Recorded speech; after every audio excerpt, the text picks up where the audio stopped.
Hi guys, welcome back to The Forgetful Scholar, and this week we have sort of 3 books. Definitely 2 books, sort of 3 books. I'll explain.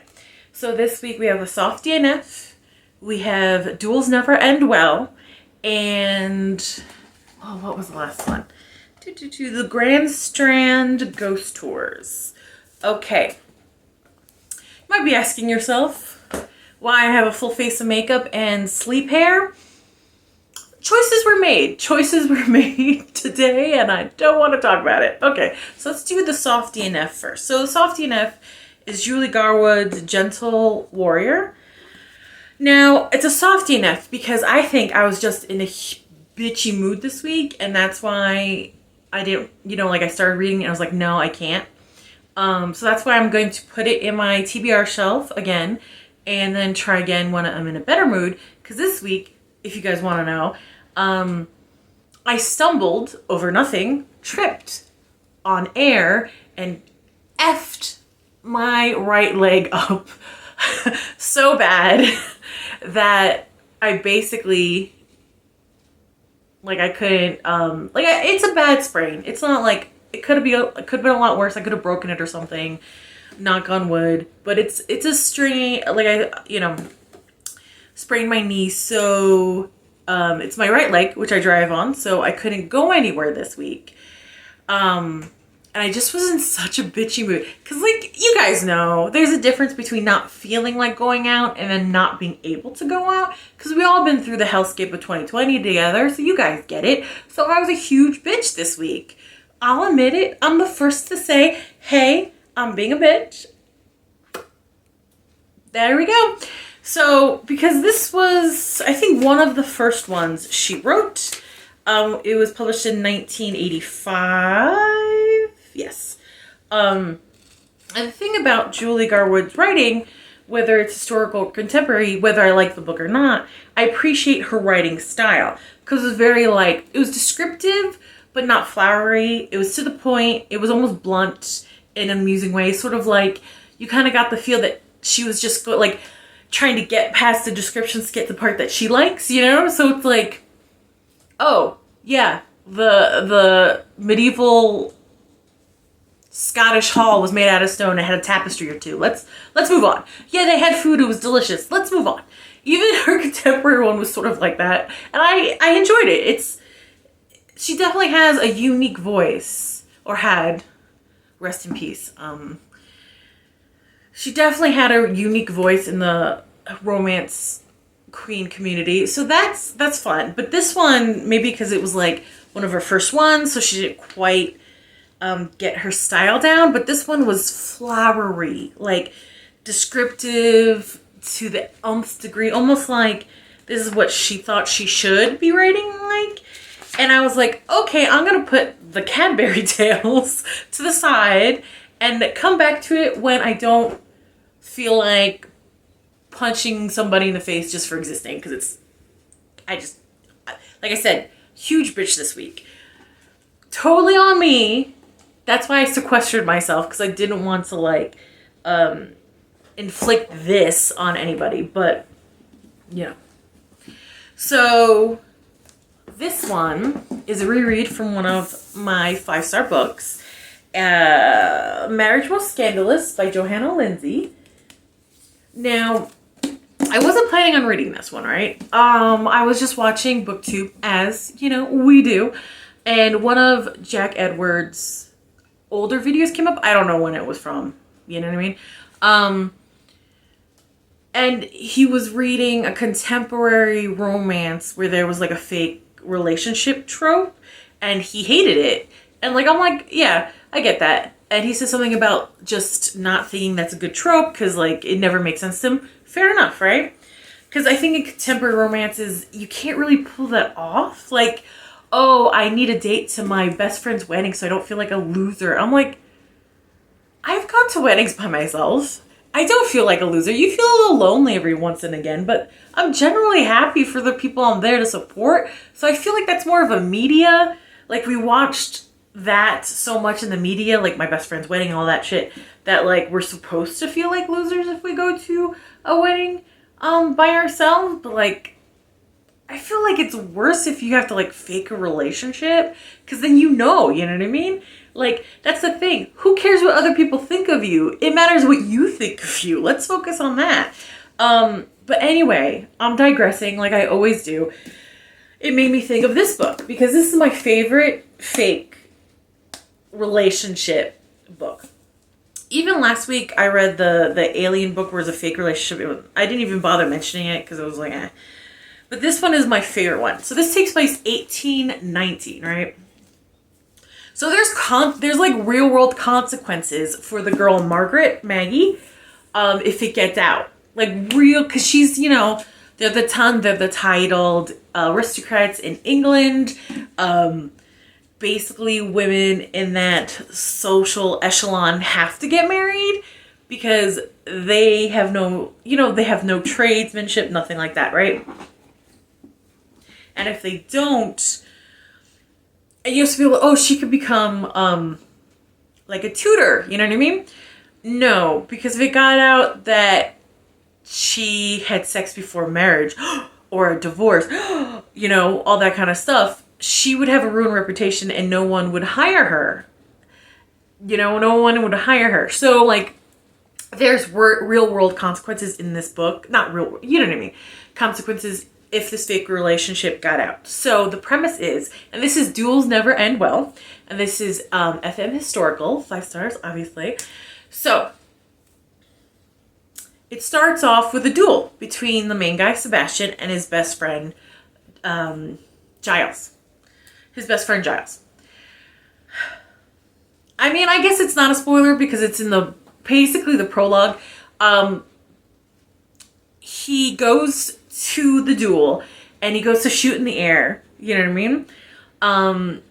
But his friend hits him in the arm, so the hand goes down and he accidentally kills his best friend. And he gets disowned, so he leaves. You know what I mean? For 11 years, he's gone. And he's on the continent, and he goes by the name of the Raven. And he's basically a mercenary. And Sebastian in this always makes you think of Bruce Wayne a little bit. Like the broodiness, having his funny, sarcastic valet kind of always reminds me of like a young Alfred. And if you know about Bruce Wayne, Batman, or stuff like that. And then they have Timmy, who's an orphan that they take care of.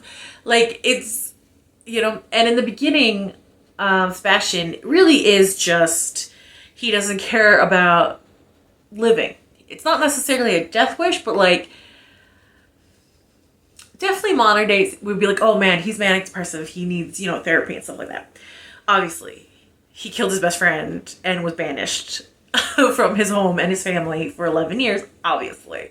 So he has this sterling reputation, always finishing a job and always accomplishing the hardest of jobs. And he kind of downplays it. It's just like, because he's just like, you just take some common sense and apply it to the problem. It's no big deal. But John's like, no, you're really good at what you do. John's his best friend and valet. Anyway. So Margaret is like neighbors to Sebastian while growing up. She's younger than he is and everything like that. Her older sister was engaged to Giles. Her older sister is dead.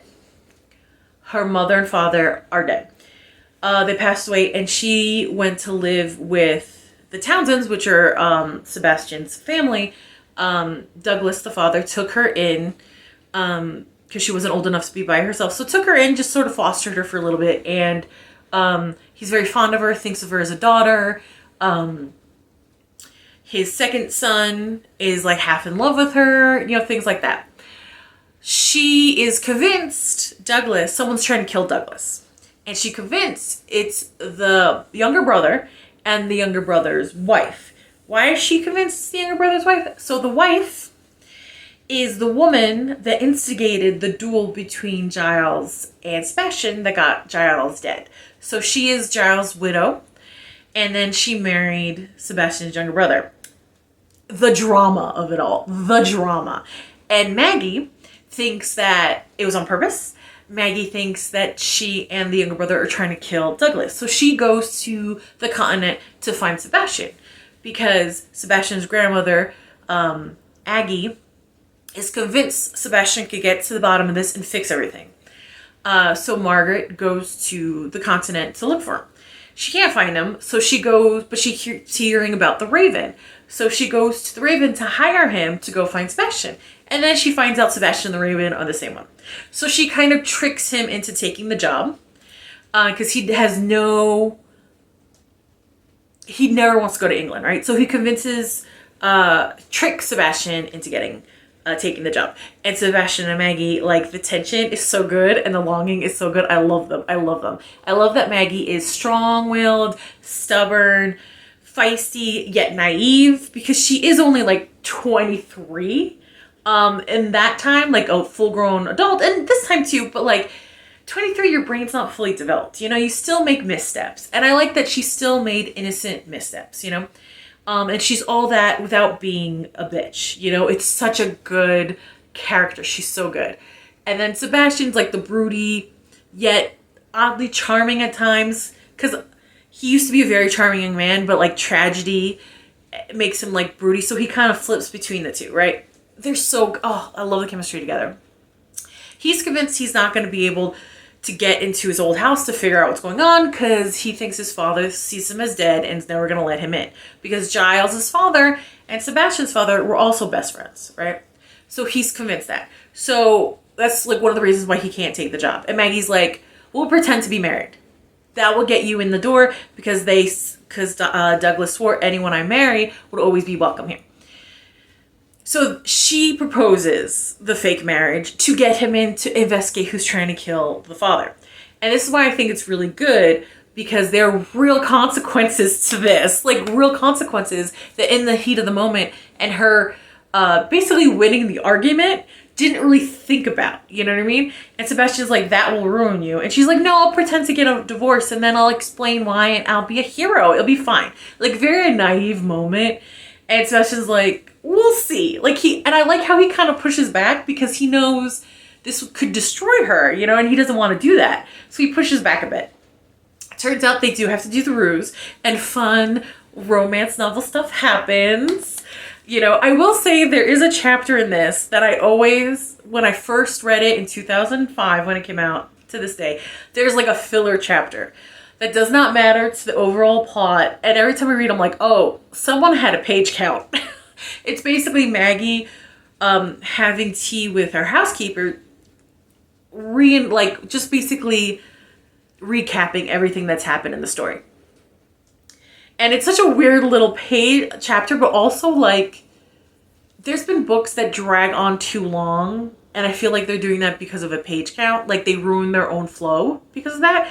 And I always thought this was a very clever way to do that, because if you ever reread the book, to just skip that chapter, and it still does the page count. And when you read that chapter, you get a little bit more of Maggie, like how she basically, the staff raised her and she adores them. She doesn't think of them as staff. She loves them. So it's a very interesting chapter that you could read to get a little bit more of Maggie, but also you could skip it because it really is like just there for page count, I feel like, right?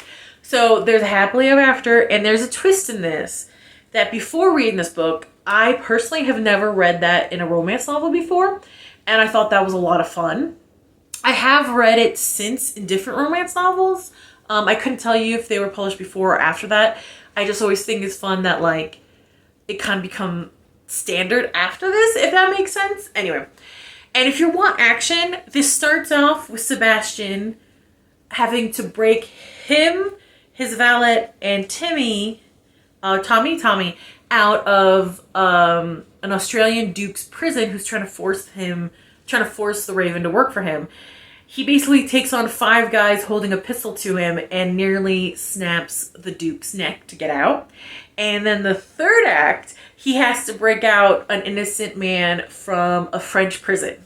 So like and between that, there's like romance, novel tension, and there's like this mystery with his brother, why his brother married Juliet, the woman who started all this mess, and who's trying to kill his father.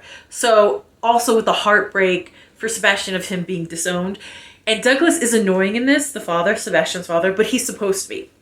He's one of those characters that makes these stupid choices that you feel as a reader, but without those choices, the plot won't go along. And he's a secondary character, so you don't feel like screaming into the book, get a clue, get common sense. You know what I mean? And then when Douglas's motives are brought to light, you almost feel bad for him. So I really love this book. Okay, talked way too much about it, but like, I adore it. And Jack Edwards, this is a very good fake romance, like fake relationship. If you ever want to check it out, there you go. As if he watches his videos, please. Anyway, the next one is the Grandstand Ghost Tours, and this is contemporary paranormal romance, and it's the Badlands by Morgan Price. So there we go. Okay.